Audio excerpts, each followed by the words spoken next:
Alright, ladies and gentlemen, welcome back to Fire Emblem Binding Blade, and we're back in Euphoria because shit's really starting to go down. So, joining me today, we have Cyberspace. Hey. We have Katana Eye Gaming. What's up, people? And we have Undertaker. Hello. Yeah, so, after the whole fiasco in the Western Isles, which was honestly just like a side story, we're going back to Lycia, going back to Euphoria, just going back to the main continent, because Burns just had done a massive offensive and have captured King Mordred, so we've got absolutely flipping the fuck out. Yeah, so obviously because we left, Burn took advantage of this and decided to invade, and now we've got to try and rescue Cecilia and all that, because holy shit, it's just like, again, it's just like, you know, it's starting to go down. Yeah, shit's starting to get real. Again, this could have been avoided if we just stayed behind. I remember somebody on YouTube trying to make a video about this and making like an animated movie of this part of the game. Well, I mean, this is one of the most. I don't know if the video. Well, this is one of the more story-driven parts of the game in both like text and in gameplay. So you know, it is one of those. It's also one of the more iconic moments of Binding Blade. Definitely. Given, if he just stayed back, which would have been the militarily better option, none of that would have happened. I mean, considering he's like a child. Yeah, I mean, in terms of actual real context, obviously Roy staying behind wouldn't have really done anything. It's just a case of, you know, now that we're here, we've got to try and retake the area, because it's also a case of, you know, how what's it called? I think Douglas and Percival were also kind of like somehow tricked into working for Burn. Because apparently there was like this peace treaty thing, but obviously Burn turned traitor, and you know, stuff like that. But because they hold the king's life in their hands, they don't want to, you know, fight against him in case, you know, and once again, Nastian is just so incompetent. And Zephiel showed up, like, motherfucker, do I have to do everything myself? Of course. Yeah, and this is the first time we get to see Zephiel's actual sprite in motion. Oh my god, it's still my favorite sprite in this entire GBA series. Again, it's not the biggest and most detailed, but man, is it cool just the way it moves.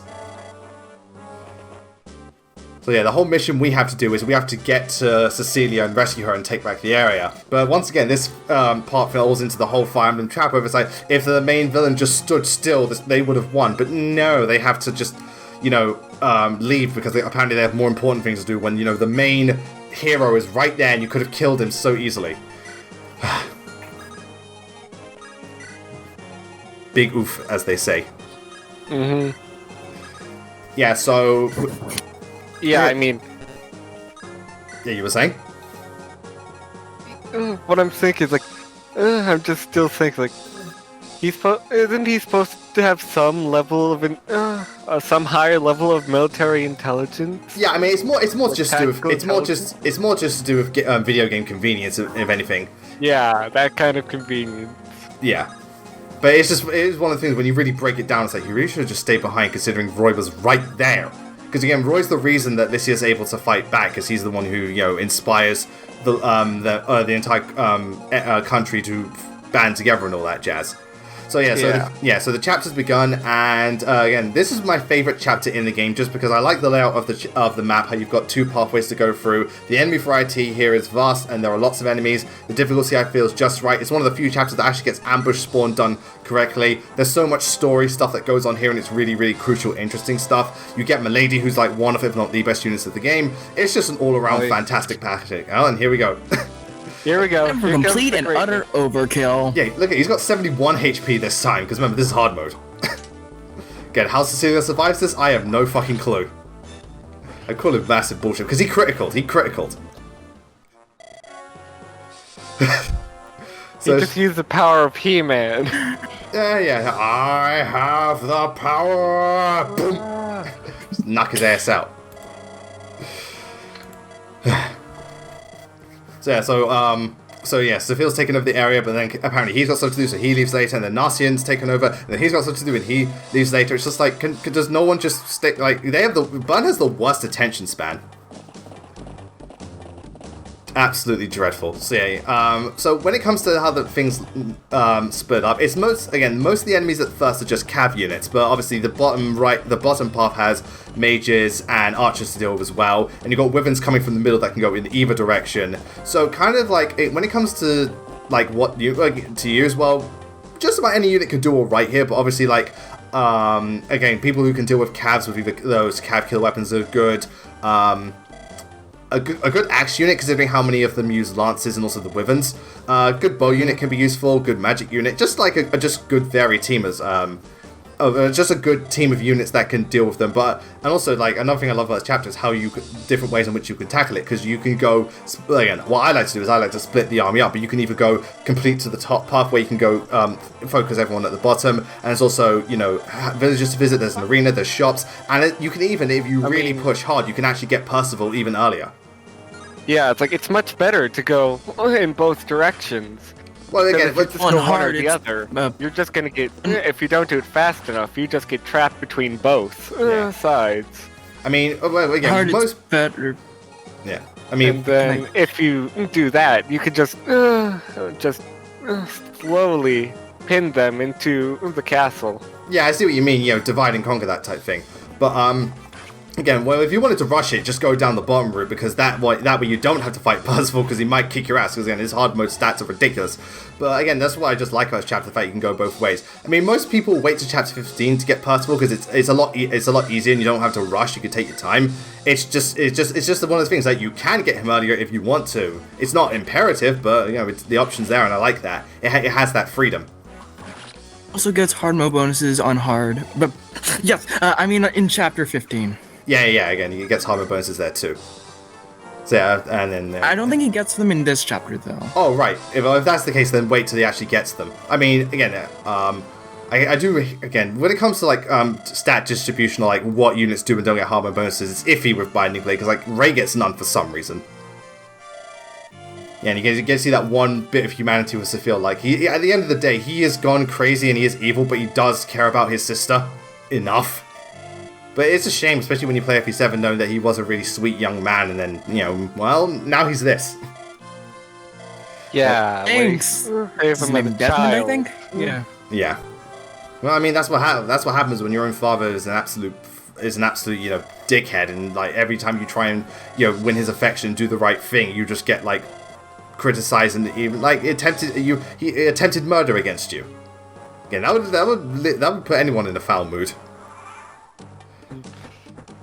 So yeah, here come the wyverns, but Milady will be joining us eventually. Oh. Yeah, it's gone. Yeah, dude's gone. Yeah, Axe Reaver. Yeah, it's also where they start busting out like Fig.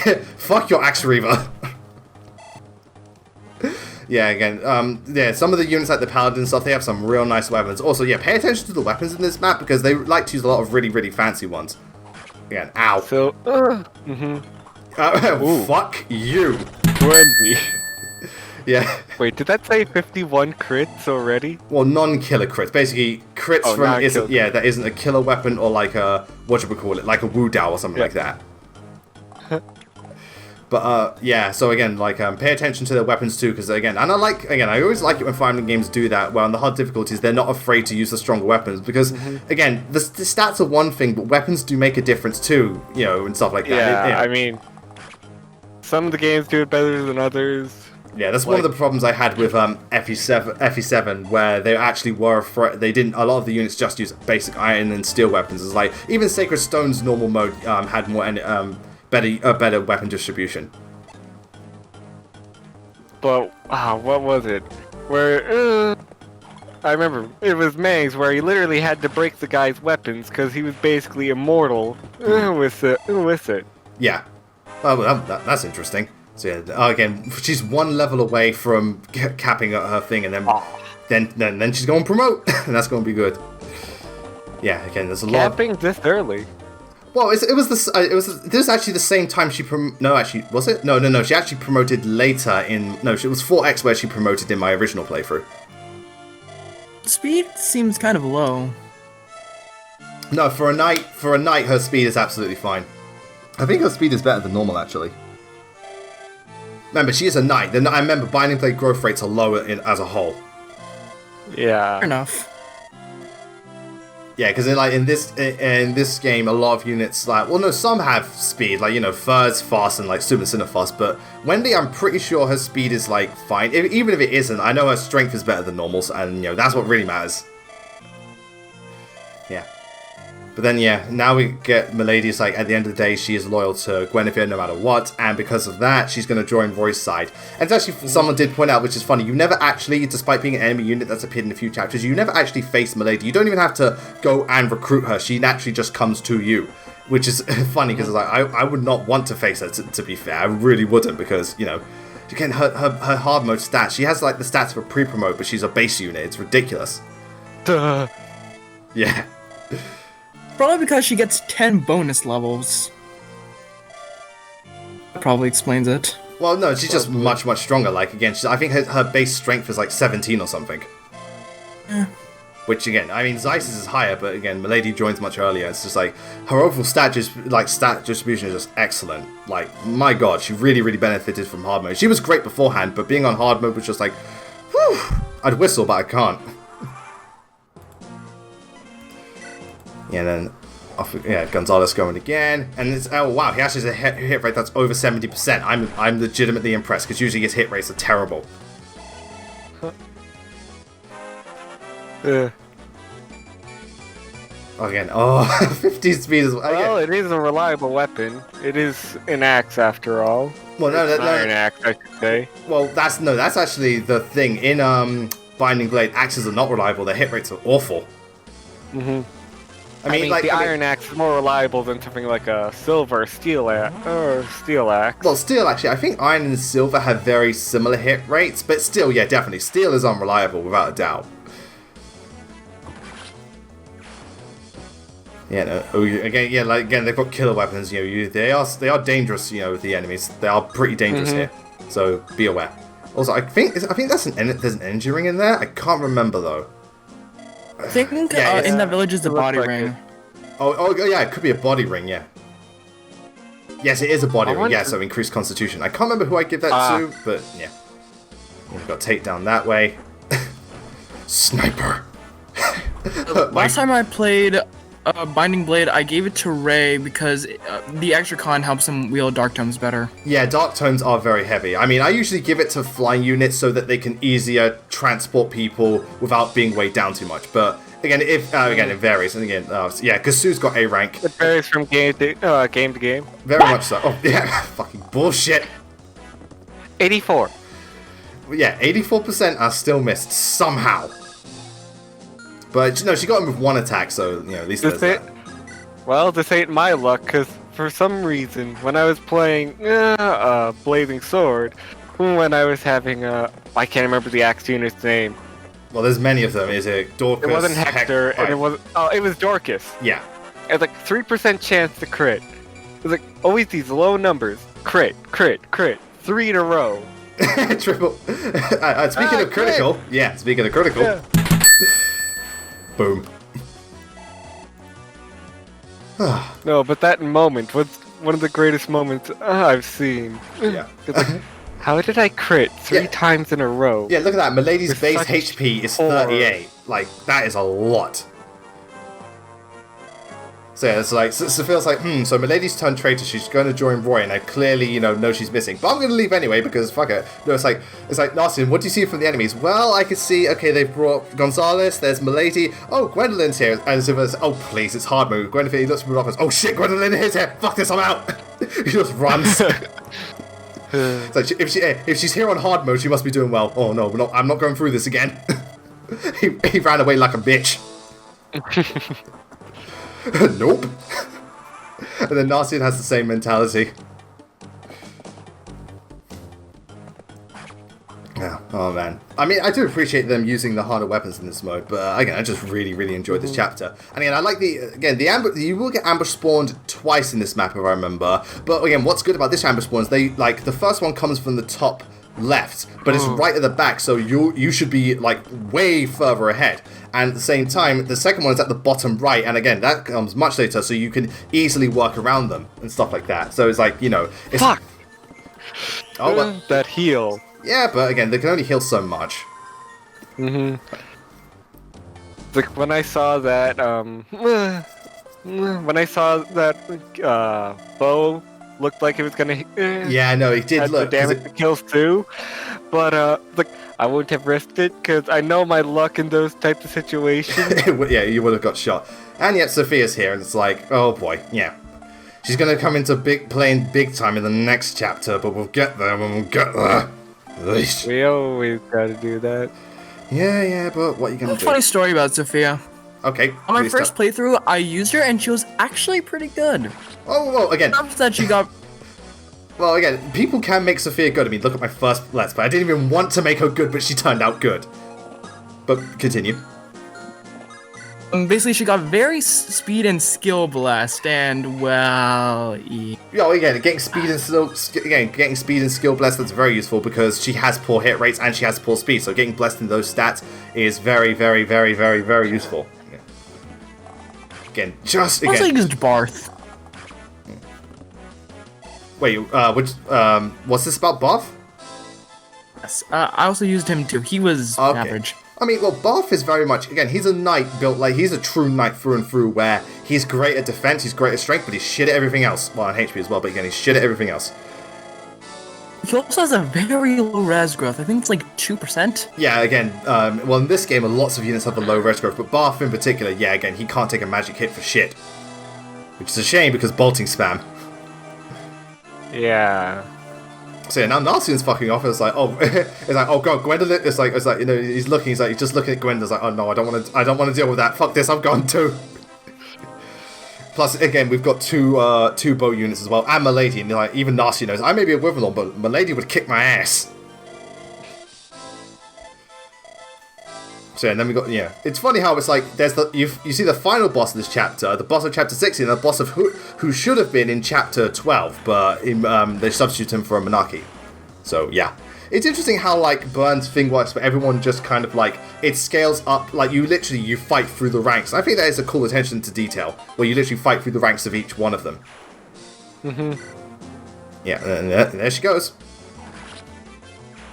Again, I mean, because Milady's so strong, that also means the other Wyvern lords are things are quite strong too. But what? Oh, really?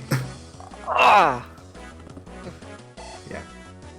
It's always the healers. They always have the best avoid rates, unless it's no, that are the bosses, because the bosses, man, that's fucking throne bonuses. I hate them. What? Really? What? I mean, I got it the second time, but still, it's just. Ow. I have so many questions. Yeah, again. So yeah, quite a few people here are getting very, very close to leveling, promoting. As for who promotes in this chapter, well, I'm not going to say. We'll find out.